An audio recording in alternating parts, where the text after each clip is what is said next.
I'm a fan of Fallout, specifically the fourth game. I haven't played any other games or watched the show, but I do have some merch and purchased the Anthology Mini Nuke off Amazon when it became available. With all of that being said, I figured it was time to play everybody's favorite game of the series, New Vegas. If you look at the time bar or the description, you'll see that this is a very long video and it is broken up into a lot of different parts. That is because I will be playing this game for the first time, both as a casual playthrough and as a challenge run. So it is suboptimal, will be filled with many mistakes, and will take forever to beat. Side note, this took me about 50 hours to beat with all the DLC, so there's that. That's why this video took forever to come out, but I am very sorry. I hope you all enjoy. With this being both a challenge run and a for beginners guide somewhat, I will be flipping back and forth between the challenge and the tips and tricks guide for new players. If you want to hear actual tips and tricks for this game, feel free to go to another video and check out somebody who knows more than I do about New Vegas. Finally, as I was working on this video, Directional Owl put together his own video with this challenge. I have not seen the video, so I don't actually know what he did, how he structured it, or how his ended. I just want to put this out there to stop any possible comments that are going to say that I copied him. I actually took this idea from somebody who submitted it on my challenge run submission form. Link in the description below. Thank you, Bray Bray, for the submission.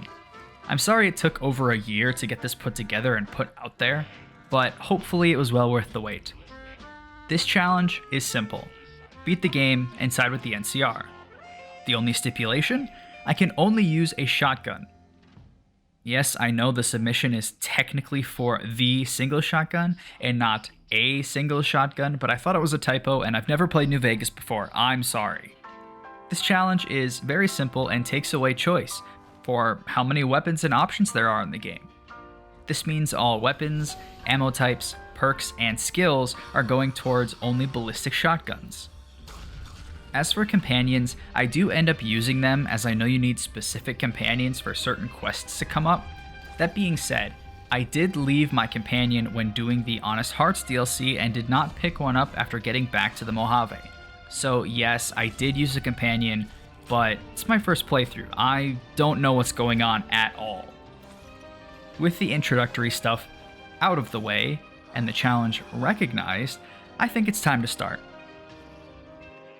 We start the game with a fun opening cutscene showing all of the factions of the game. While the cutscene plays in the background, I want to talk about a few of my general comparisons between Fallout 4 and New Vegas.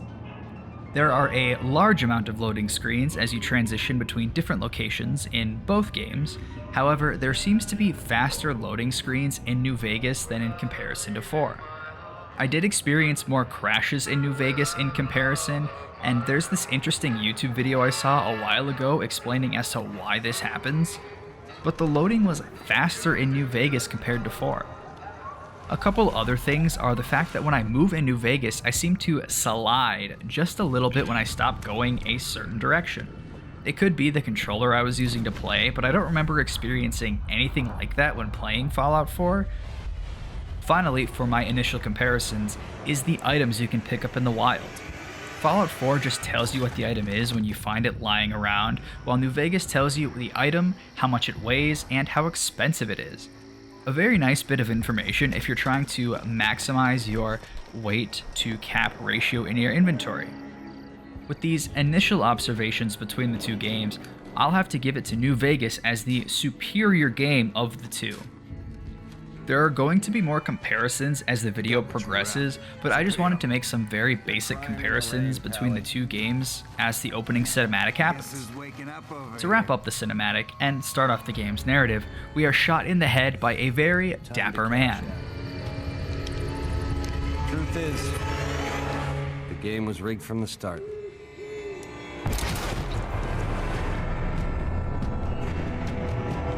This brings us to the start of the game and character creation. There is a bar called Shotgun Sally's where I used to go to college, and looking it up for this video to see how many locations there are, and it turns out there was just the one, but it's also now permanently closed. So I will keep its memory alive and become Shotgun Sally. We are introduced to Doc Mitchell, He was the one who pieced us back together after we were dug up from the shallow grave after getting shot in the head.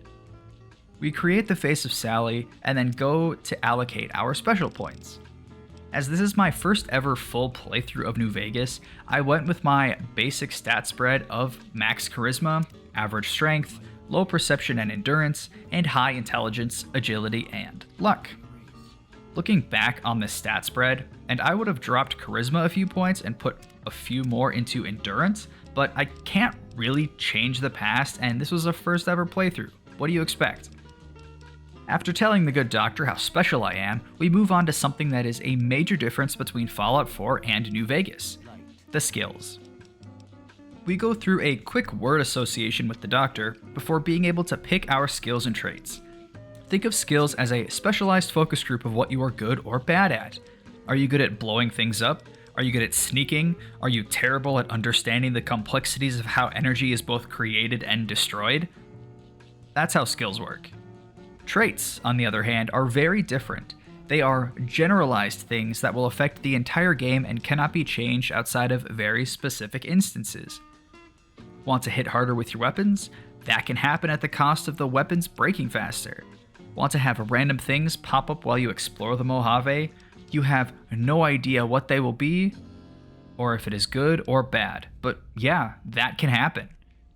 In summary, skills are specific at what you are good or bad at, while traits are a give and take with certain aspects of the game. For this run, I decided to tag the repair, barter, and speech skills, and for traits, I decided to take good-natured and skilled. The skills are self-explanatory, needing to be able to repair your shotgun as that is the only weapon I can use, and the barter and speech skills to get better deals on ammo and weapons to keep my gun in firing shape. For the traits, the good-natured trait gives me more repair and barter skill and reduces my energy skill, which doesn't matter as shotguns aren't energy weapons. I also took the skilled trait because I like having higher skills immediately, and the lower experience gain isn't an issue as I can mitigate that with plenty of XP grinding. With my skills and traits finalized, I decided to steal everything I can from the doctor and then make my first step into the vast Mojave, and immediately get slammed with all of the DLC information that I need to mash through. I have a good moment in the main story for when I will go out and complete the DLCs, but for the time being, they are just going to sit in my quest log until that point in the game. I look in my inventory with some of my starting gear and see that I have a double barrel shotgun. As I am still new to this game, I don't realize that the challenge again was for me to use the single shotgun and not just any shotgun, so in my head I thought this was fine as it was a shotgun and I was given it at the start of the game. Now that I am given freedom, I go through the introductory sections of Goodsprings like the quests with Sunny Smiles, meet with Easy Pete, refreshed Chet's shop to buy a surplus of ammo with all of the items I hoarded and the DLC items I sold because I couldn't use them. I met with Victor and thanked him for pulling my corpse out of the shallow grave, and during these quests, a few things happened. I familiarized myself with the crafting system in this game. When I was first looking at the screenshot, I couldn't figure it out to save my life. Looking at it now, it's so simple to understand, so I'll break it down piece by piece for those who may be dumb like me. On the left, under the recipes section of this menu, you see either breakdown, where you are dismantling what follows, or the ammo type itself, meaning you are creating the item. The items on the right of the menu are a little more nuanced. Each action has a required skill level. As you can see, this requires a repair skill of 25, and I currently have a skill of 45. Below the skill requirement, you see a list of items. This is the part that threw me for a massive loop, because we are looking at a breakdown menu for this example. The items listed below are the items you are going to receive by dismantling the ammo type. In this example, you are going to be getting the case, lead, powder, and primer all at varying amounts and types. For the creating menu, you are combining the items on the right to create the items on the left. Simple enough, right? Try being in my shoes trying to figure this out, because it is one menu for both create and destroy. And when I was first looking at these menus, I was very, very overwhelmed. To summarize creating, There are moments where you can dismantle certain things. They will be labeled with the same thing. In this example, it is breakdown, and you are destroying the item on the left and getting the items on the right. In any other context, you are taking the items on the right and smashing them together to create the items on the left. I want you all to take a second and look at these two screenshots next to each other. On the left is the New Vegas crafting system, and on the right is the Fallout 4 crafting system. While New Vegas is more RPG heavy compared to 4, Fallout 4's crafting menus are a lot easier to understand in my opinion. It also helps that you have a storage container in your settlements in Fallout 4 that the crafting menu can pull from instead of having to have the items in your inventory like in New Vegas. Now that I've taken half a page to talk about how a simple crafting menu operates, the other main thing that happens during these intro quests is the fact that I am over-encumbered most of the time. With the different crafting and items that are only used to pad out the world, think books, empty bottles, buckets, etc., I don't know what is important and what isn't. So I pick up everything that I possibly can, crawl my way back to Chet's store, see if there's anything I can craft at the time, and then sell off the excess. Then I repeat that process about 30 more times. I get better as the run progresses, but at this time I have no idea what's important and what isn't, so just bear with me in the background footage if you see me hobbling to a store because I picked up an extra water bottle and need to sell it off for some gun money. We also got our first level up during this process.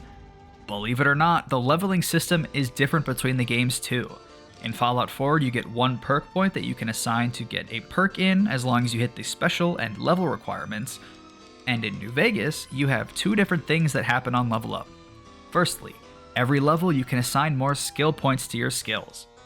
I don't know how the number is calculated or how many points you get to assign, but you are able to increase your skills with available points up to a max of 100. This gives you some specialization and allows you to build the character that you want to create. The second screen is a perk screen. This only pops up every even level, so with the level cap of 50, you have the opportunity to get a total of 25 perks.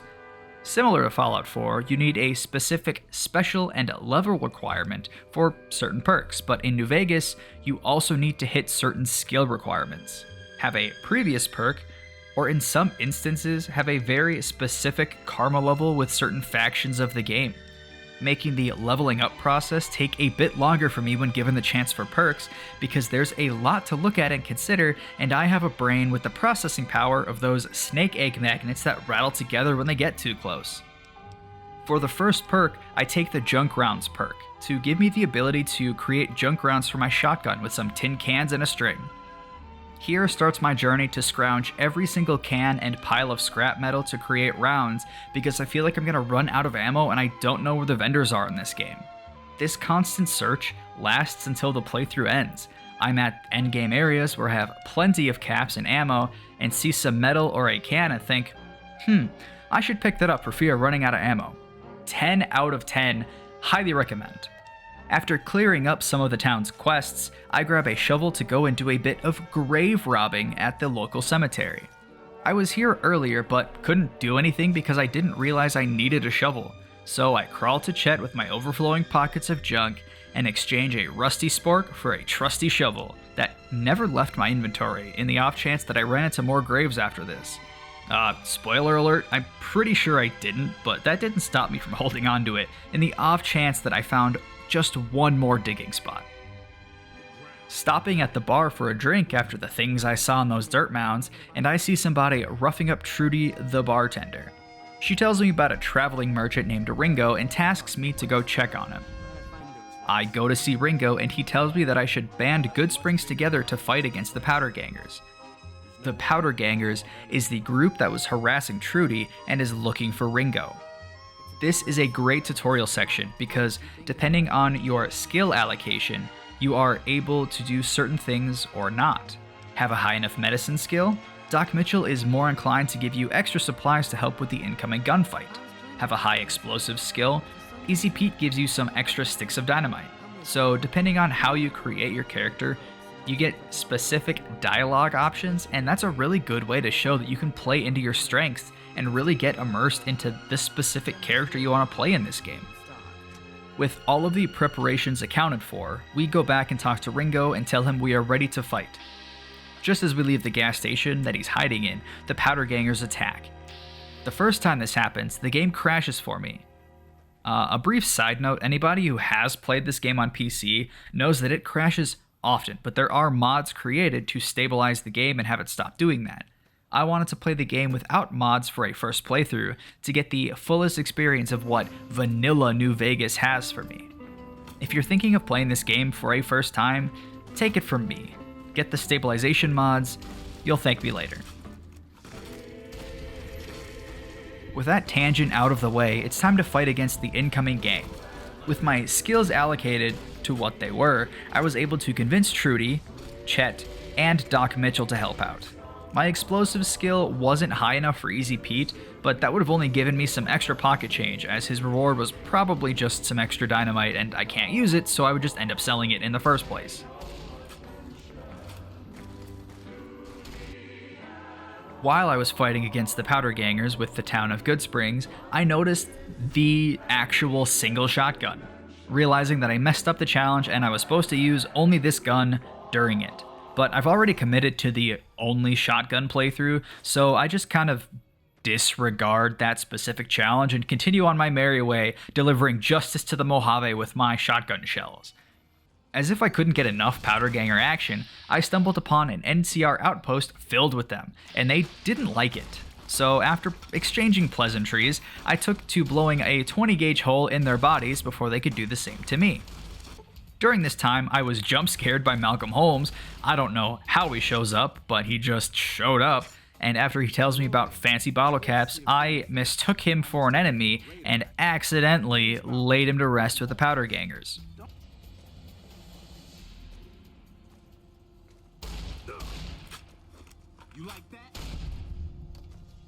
Anyways, I will probably not mention every time I go and sell things or trudge back and forth while over encumbered, because that would probably be a quarter of the video, but just know that there are large spans of time during this challenge where I'm passing time to wait for inventories of the shopkeeps to refresh so I can continue to sell things, or I'm crawling across the desert because I can't let those clipboards go for fear that they may be important. I'm not a kleptomaniac. You are. Now, with that understanding out of the way, I finally meet the NCR, and then make it to Prim to learn about the man who shot me.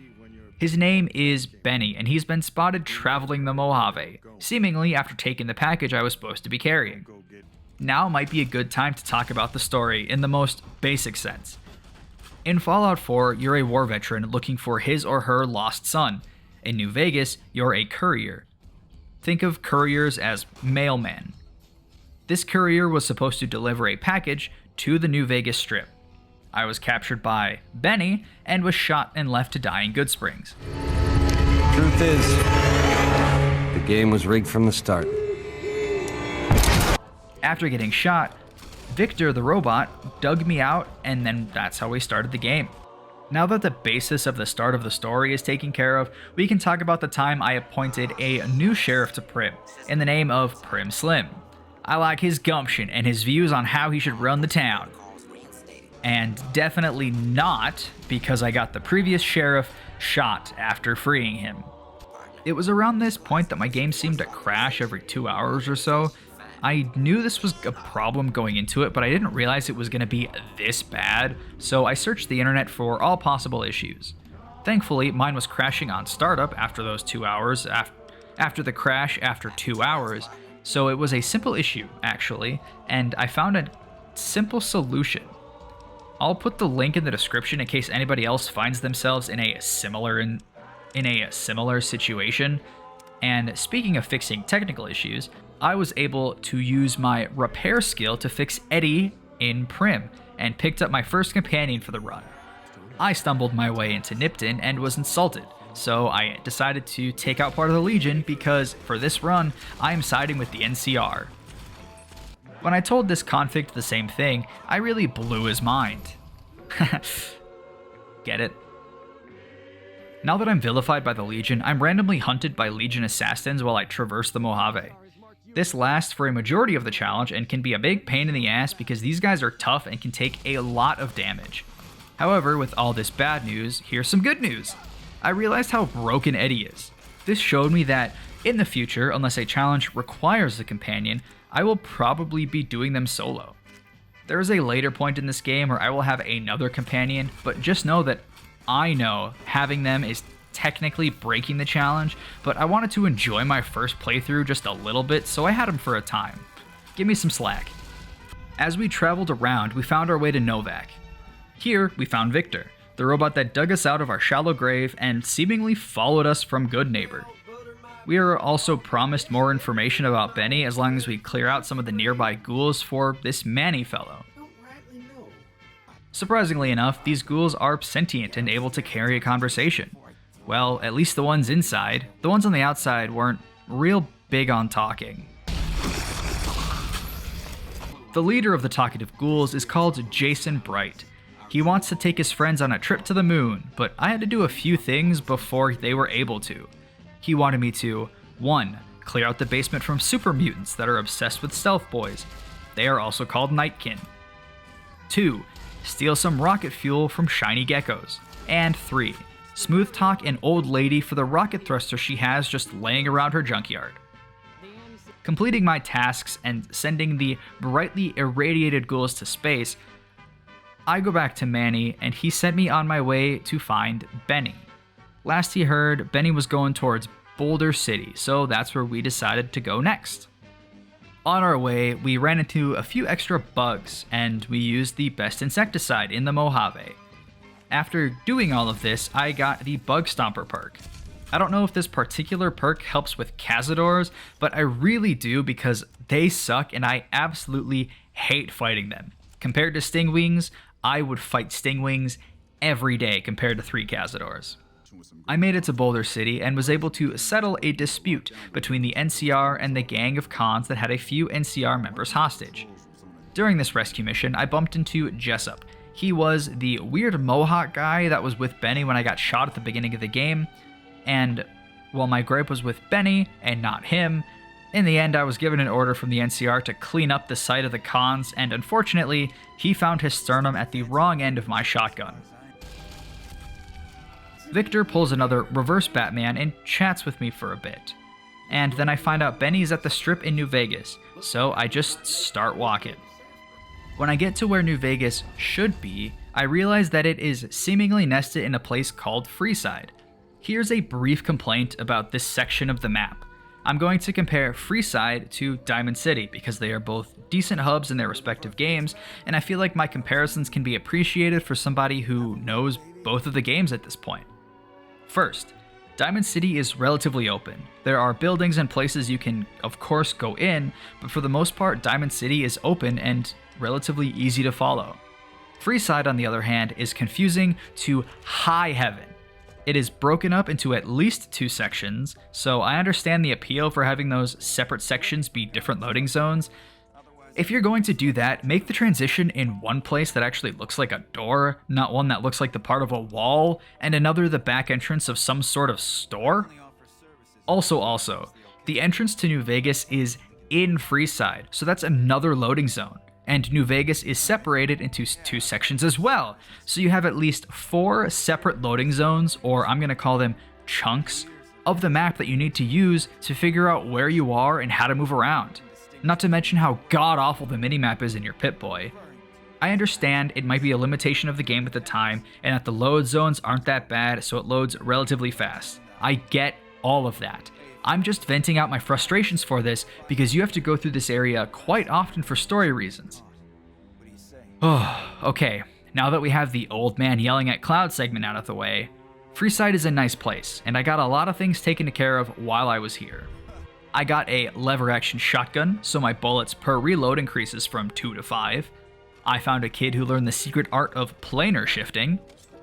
Became a doorman for approximately 15 seconds before I let somebody blow up the energy weapons cache to show ballistic gun dominance. And while I was picking up the remains of the hedonistic energy weapons, I found Gloria was inspired by the aforementioned child because she realized she didn't need her mortal shell either. I wandered my way into the first casino, and this is where my high luck really pays off. I won't bore the audience too much as this is a long video in general and I don't know all of the math and calculations involved in the background, but in New Vegas, a high luck stat is good, at least with the casino games. You're able to win at times when you should have lost, and if you win enough, you get kicked out of the casinos. That last part might be counterintuitive because you might be thinking to yourself that in this game centered on Las Vegas and how that place is the gambling capital of the United States, gambling constantly should be a good thing.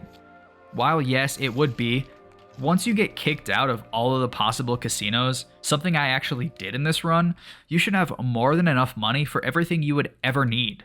So, after playing way too many games of blackjack, I am no longer able to gamble, and I take my winnings straight over to the king. The king and his faction of Freeside are all Elvis impersonators. The king, being the leader, is the most level-headed one and has a pragmatic and calm demeanor when thinking about what to do and how to better Freeside as a whole. He's basically the mafia boss that makes sure everything is running smoothly. If you follow his questline, which I did, you get a cool dog companion in Rex, but you also get a favor from him. With his pull and power, he can get you what you desire, but as this is so rare, he wants you to think about it. Thankfully, the few things I do know about this game was that you need to hold on to his favor for a specific reason.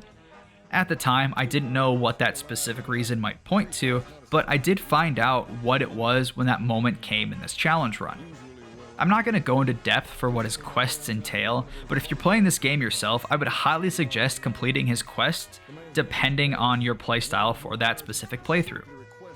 Now that we have a brief understanding of who the king is, let's talk about his dog, Rex. To keep this even more brief, after helping the king with his talks around Freeside, he wants you to fix his dog because he has a bad brain and we are headed to Jacobstown to do that. Long story short, we needed a new brain for Rex and are given a few options that provide different buffs to the dog depending on what brain you give him. I chose to give him a brain that increases his speed to help him get to places faster. So I upgraded my dog. Time to upgrade my firepower. At the gun runners, I found a hunting shotgun and its magazine size upgrade, so now I have a gun to shoot both 12 and 20 gauge shells.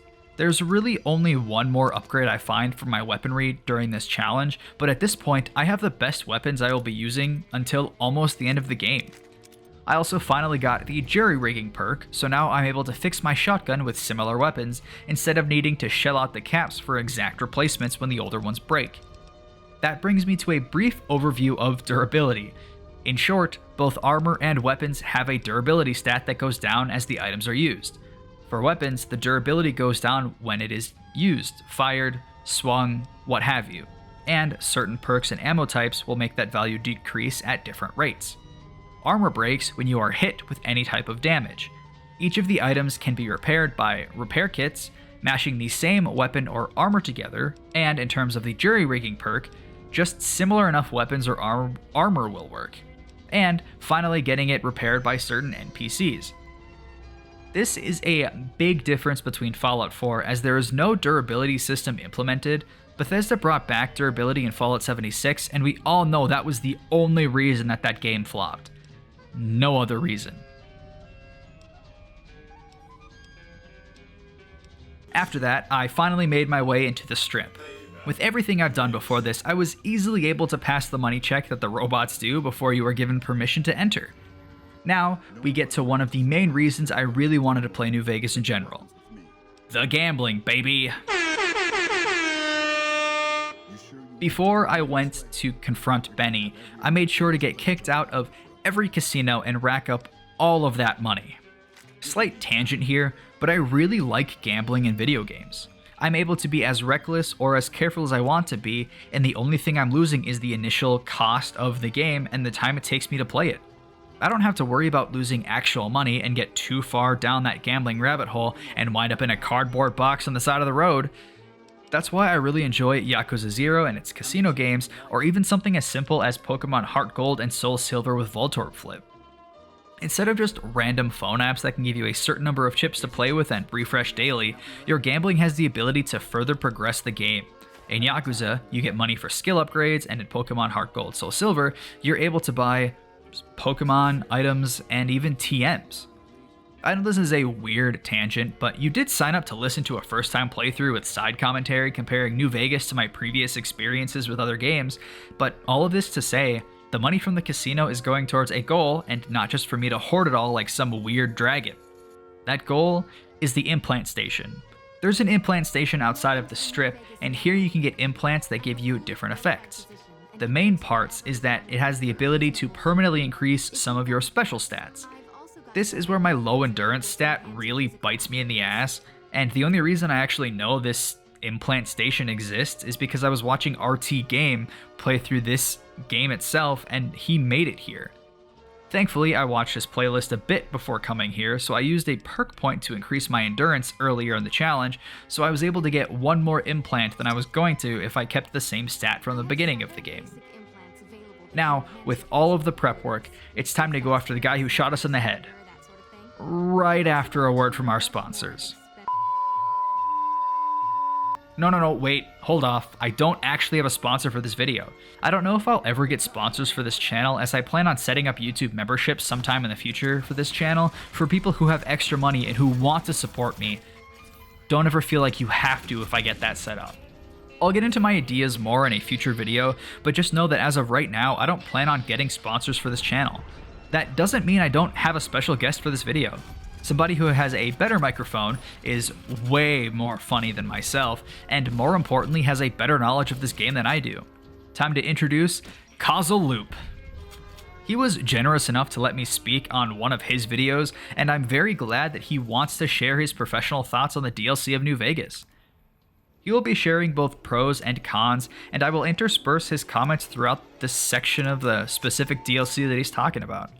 Thank you, Causal, so much. Everybody who's watching this, make sure you check out his channel that I will link down in the description. He uploads content a lot more frequently than I do, and he mostly focuses on Bethesda games with the hint of random whatever he wants tossed in there, and I highly recommend checking him out. I would also like to add that this video has taken me way too long to actually work on stuff, and I appreciate all of your patience, both you, the viewer, and Causal himself.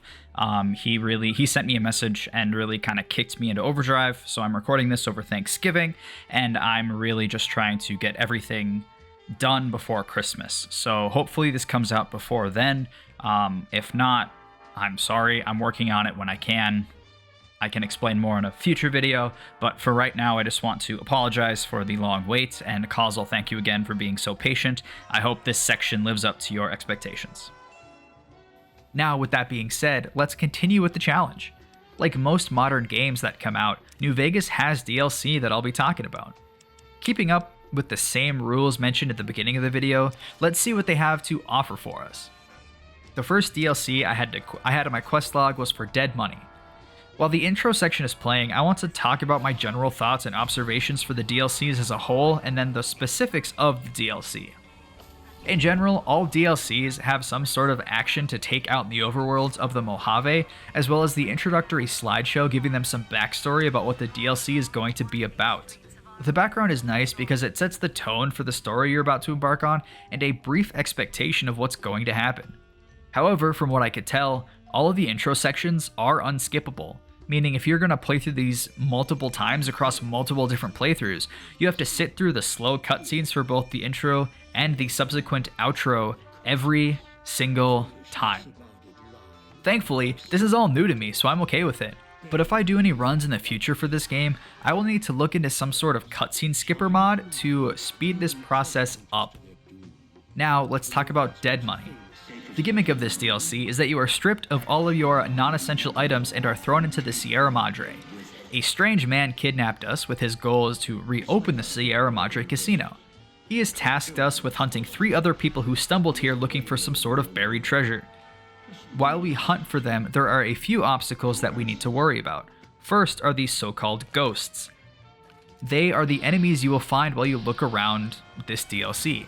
Their gimmick is that if you don't cripple one of their limbs when you kill them, they will continue getting back up and hunting you down. As we are stripped of our guns, and I don't find any shotgun this entire DLC, so basically what we're going to be doing is running around and dodging all of their thrown spears. The other main thing you need to worry about is your head popping like a cherry when you try and listen to your favorite Backstreet Boys album. The person who kidnapped you strapped a bomb collar around your neck, and any strong radio waves will set it off and send you back to your most recent save. There are two ways to disable the radios: either shoot them or get close enough to disable them yourself. One rule I set for myself was that I could blow up radios with a gun as long as I don't use it to deal any direct damage to enemies. Just thought I'd throw that side note in there. Finally, a background issue while you're traveling through the area is a toxic mist that's in the air. It eats away your health fast, so you either have to sprint through the cloud in a blind panic or cram food in your mouth like a Thanksgiving banquet while you stumble in the dark. The three NPCs you have to rescue are a split personality super mutant named Dog or God that had one of the worst dialogue trees that I had to try and navigate to continue the quest at all. There is a ghoul that was an ex-entertainer for the now shut down casino, and a living doll who was stuck in a medical tube. I gathered all of them together, and I was told by the mysterious man to escort each one of them to a specific spot and have us all press our buttons at the same time to set off the opening ceremonies for the casino. Once we bumbled our way inside, we are subsequently knocked out and find out that the three that we captured are now running around in the now opened casino. The mysterious man tells us that we need to dispatch of them as they are no longer needed. While we look for a way to turn on the power in the casino to unlock the doors and continue the search, you can see that I am struggling hard to find the solution. I hated this part of the DLC the most. I was so lost and had no idea where to go. If you're going to do this, I would say check a guide if you get stuck for more than 5 minutes.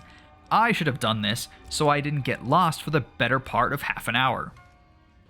Turns out that I missed a computer, even though I thought I checked them all, and all we had to do was unlock it, and then we were able to turn the power on. We put the search for those three people on hold for a minute and turned to the casino games.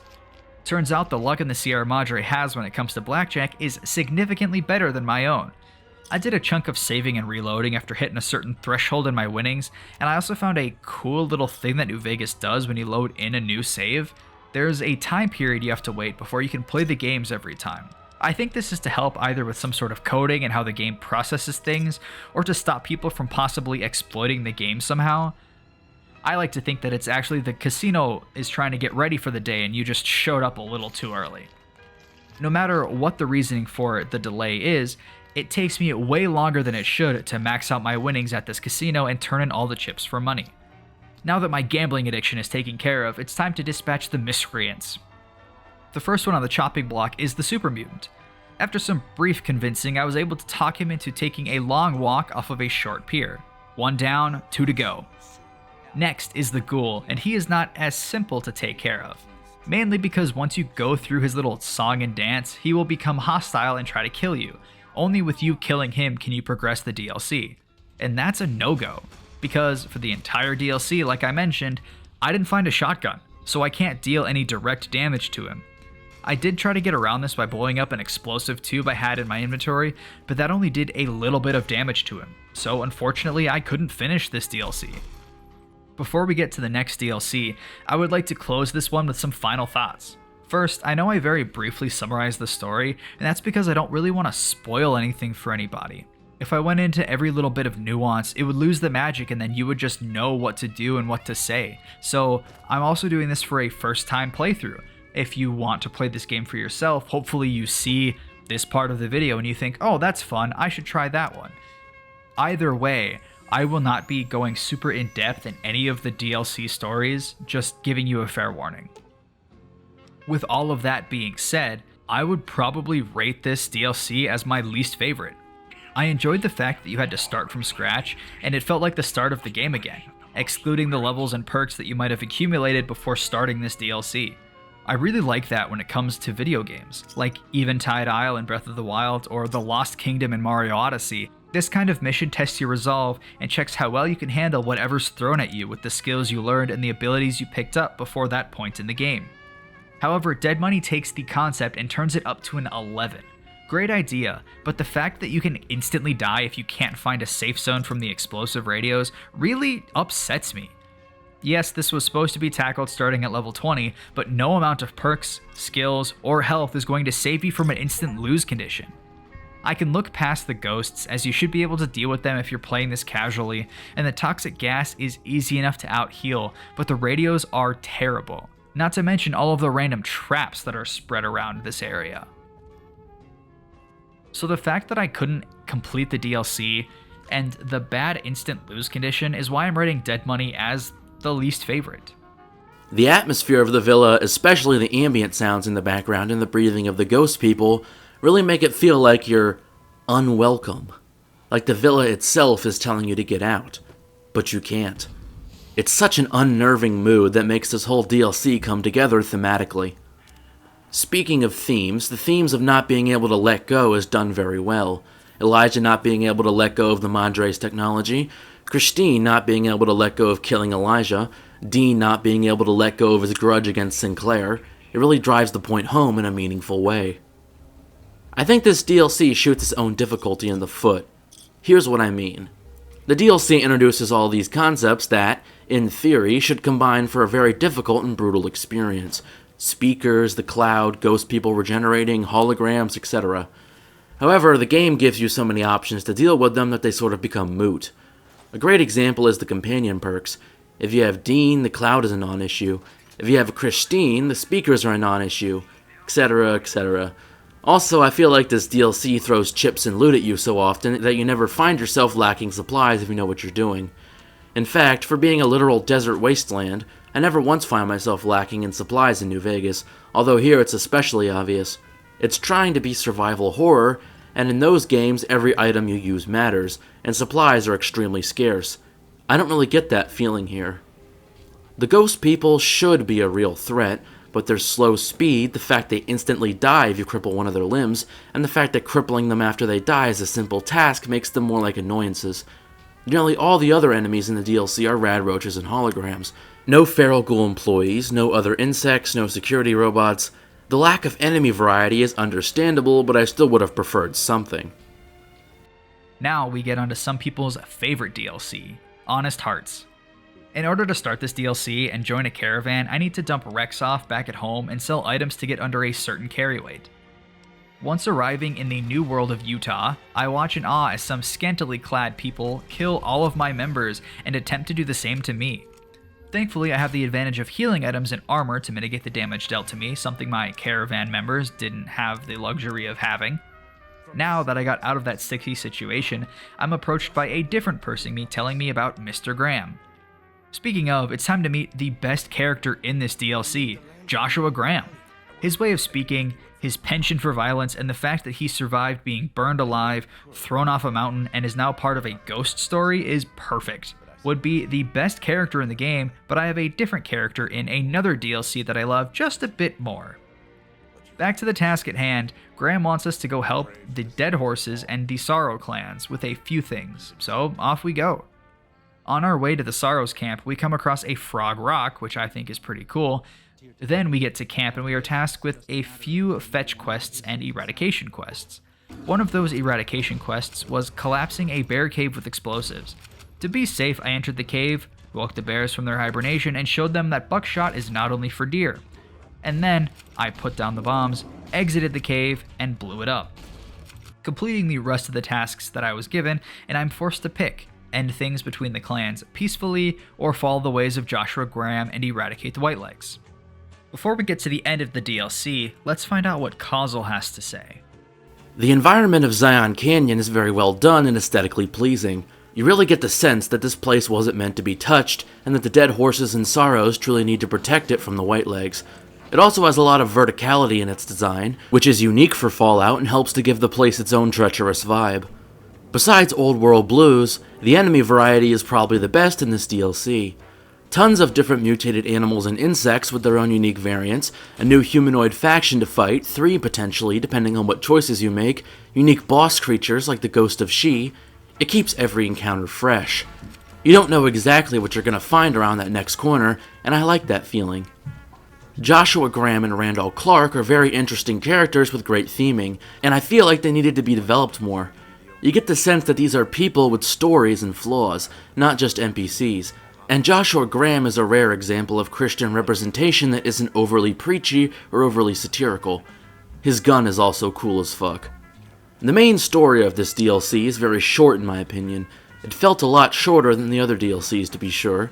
It really doesn't help that pretty much all the quests are either fetch quests or kill enemies / interact with X amount of objects. It didn't give us enough time to relate to or get a feel for the world and the characters, and feels rather rushed. I think the moral dilemma at the end is executed kind of poorly. The Whitelegs kill literally everyone who isn't them on sight and seek to genocide an entire people. Of course the Sorrows have the right to defend themselves. Daniel's plan is short-sighted and ignorant. He values the innocence of the Sorrows over their lives and homeland.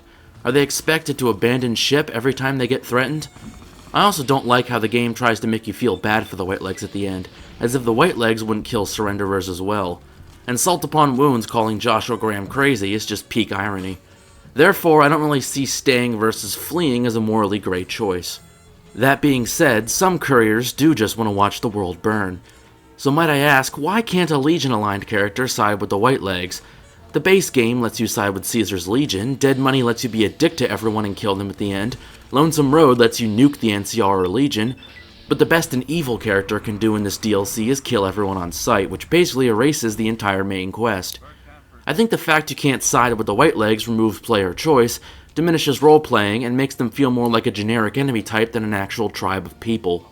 Now back to our regularly scheduled programming. So I eradicated the Whitelegs.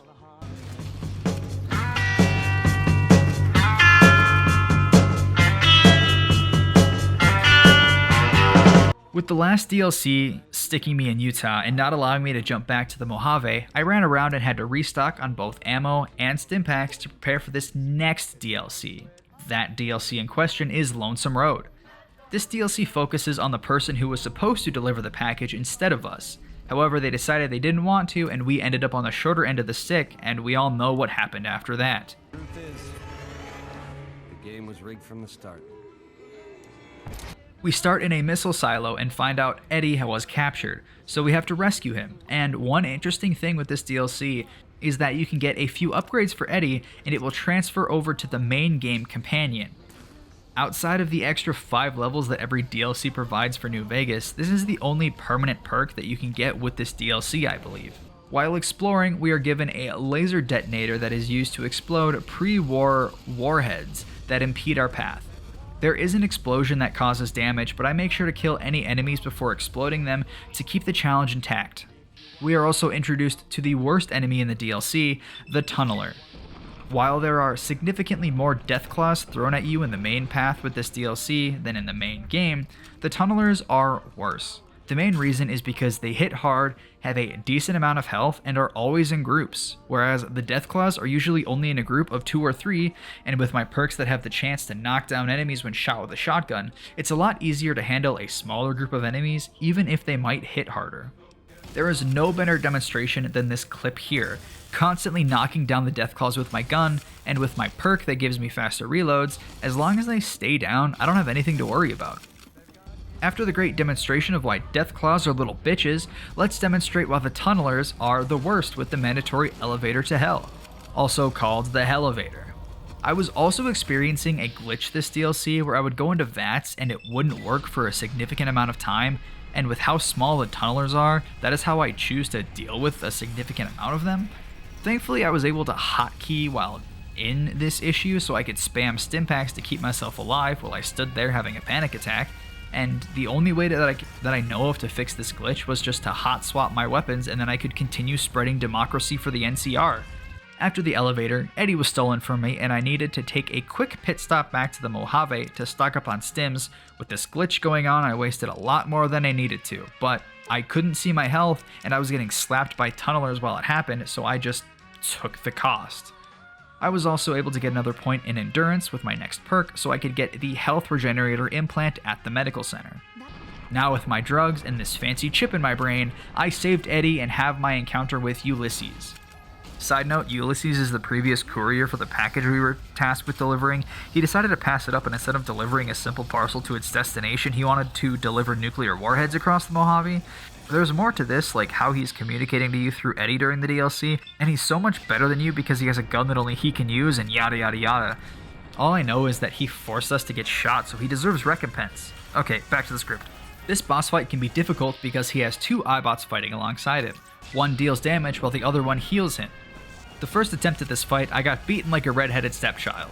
The next attempt I did a little bit of exploring, and found out that I can hack the Eyebots and have them fight for me instead of against me in this fight.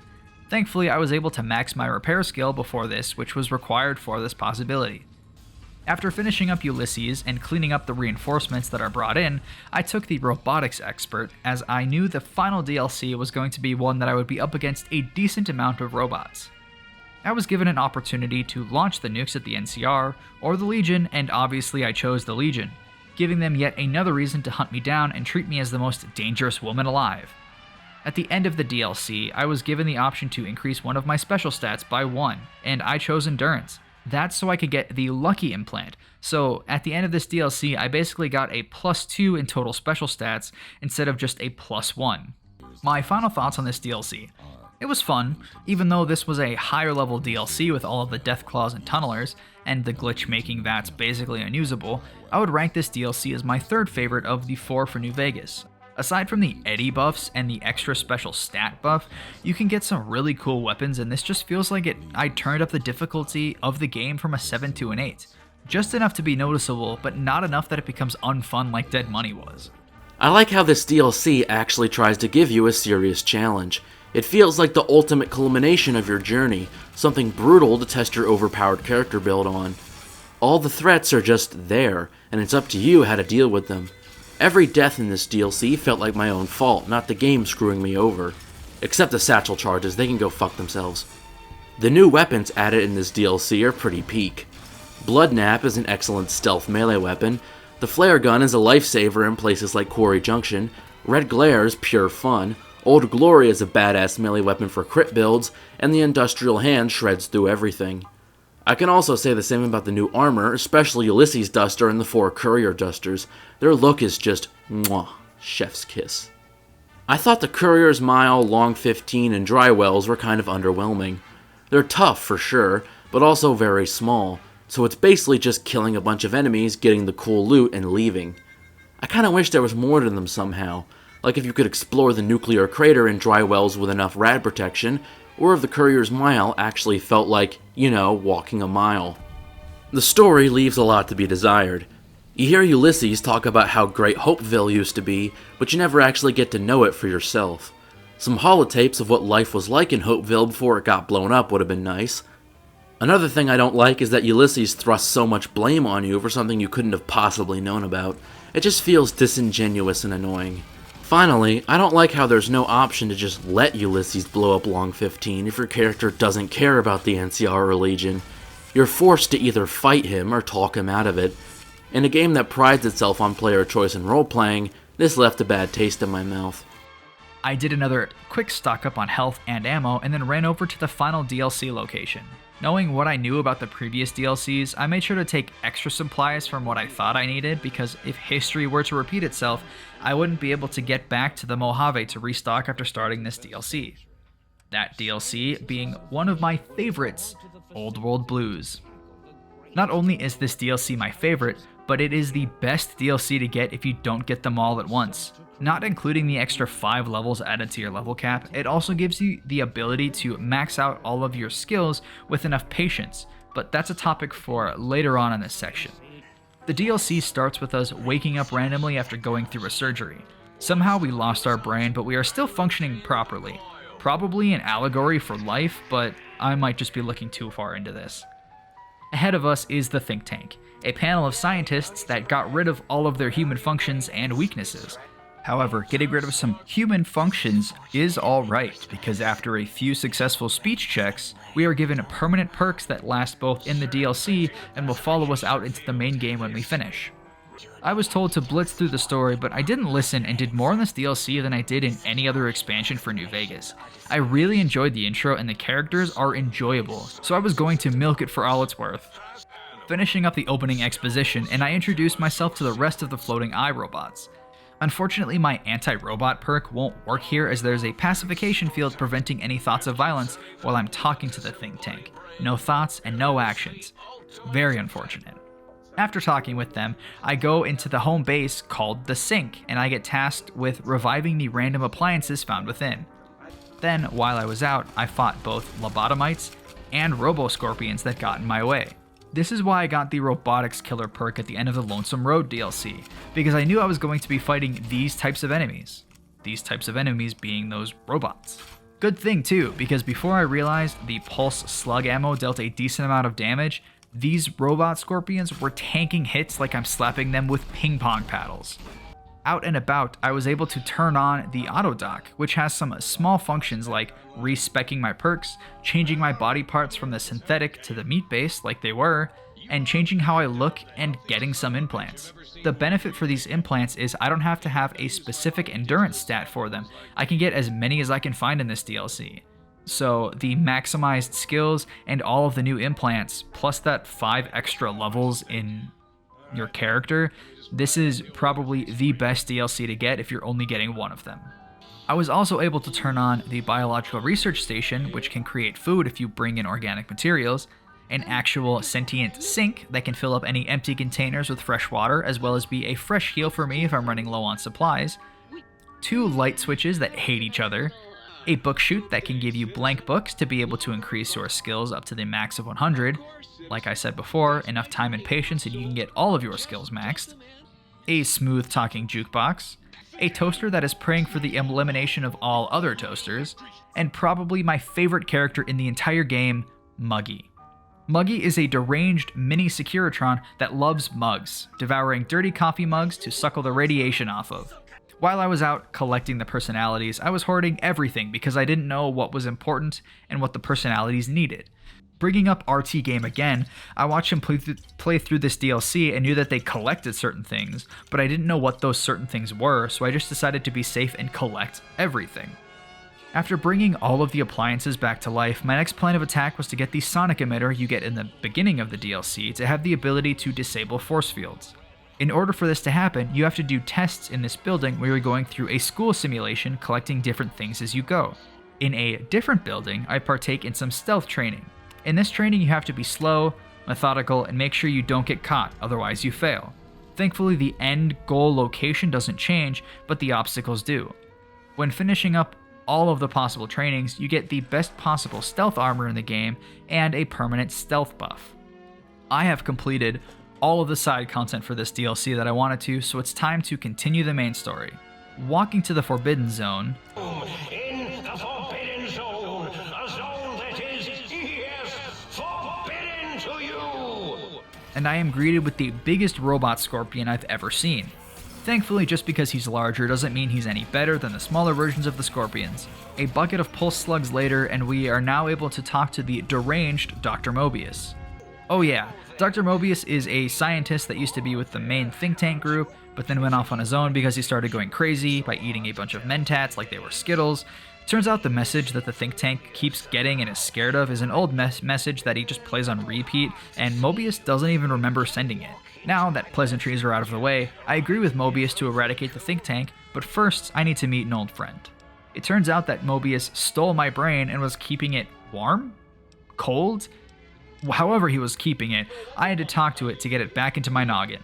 After a few successful skill checks, we discussed, and they are more than willing to follow us back into the Mojave as a unit. Heading back to the think tank, and now that the pacification field is disabled, I'm able to show the thinkers exactly what they fear. People with the ability to think for themselves, by showing them the business end of my shotgun. Now that the closing cinematic is playing, I will say I loved this DLC. My favorite by far, and I think that's just because of the humorous tone of this one. It didn't take itself too seriously, and it wasn't impossible to complete. I rate this one at the top of my list, and I'm assuming a bunch of people would as well. Most of the weapons in this DLC are pretty cool. The superheated Saturnite Fist is god tier with Pyromaniac. The sonic emitters with their wacky effects are fun, especially the tarantula one that instantly kills everything on a crit. The scientist glove that frenzies people is one of a kind. The proton axe is both effective and a reference to Wasteland, Fallout's predecessor. And the Cyberdog gun, while not the most effective thing in the world, is great for sheer what the fuck value. The armor is also pretty cool, especially the Mark II stealth suit, who was the best waifu in the series, fight me. I like how this DLC not only uses themes of cheesy 50s sci-fi Fallout is based on, but explores them and their potential. It strikes a perfect balance between wacky space opera stuff and man-made horrors beyond our comprehension. It's also kinda cool how Old World Blues is linked to the rest of the world. Cazadors, the Cloud, etc. It makes it feel like a genuine part of the world instead of a completely separate thing. Like Honest Hearts, I thought Old World Blue's main story was kinda short. Also, like Honest Hearts, most of what you're doing is either killing bullet sponge enemies that appear out of nowhere, or doing fetch quests. That's about it for the cons, really. I know this DLC's sense of humor and heavy amounts of dialogue isn't for everyone, but I didn't mind it. Now, all of the DLC is completed, so it's time to get back to the main story. Let's go see Benny at the Tops, convincing him to talk back at his hotel room, and we talk about why he shot me in the head. After the conversation, he bolted out of there and sent in his cronies to finish the job. Thankfully, I wasn't locked in the room and could go out and run towards the gun locker where all the weapons are kept while getting shot at. Doing all the DLC was a benefit at this point because I had plenty of health to consistently keep myself healed up while I was doing my best to figure out where my shotguns were being held. Surviving the encounter and exiting the casino, and I'm contacted by both ambassadors from the Legion and the NCR. This is the beginning of the end for this challenge. I go and talk with the NCR and do a few quests for them to get on their good side. One of those quests was able to be completed by cashing in my favor with the king. Another involved doing a few side quests for the boomers. The other ones involved exterminating different factions in the Mojave. The first was the cons. The second was clearing out the Omertas. While fighting the Omertas, I found my final shotgun upgrade in the Riot Shotgun, taking my measly 5 to 8 shots per reload with the hunting shotgun to a staggering 12 shots per reload. I then sent Mr. House on his way to the Pearly Gates, and finally eradicated the hidden Brotherhood of Steel bunker.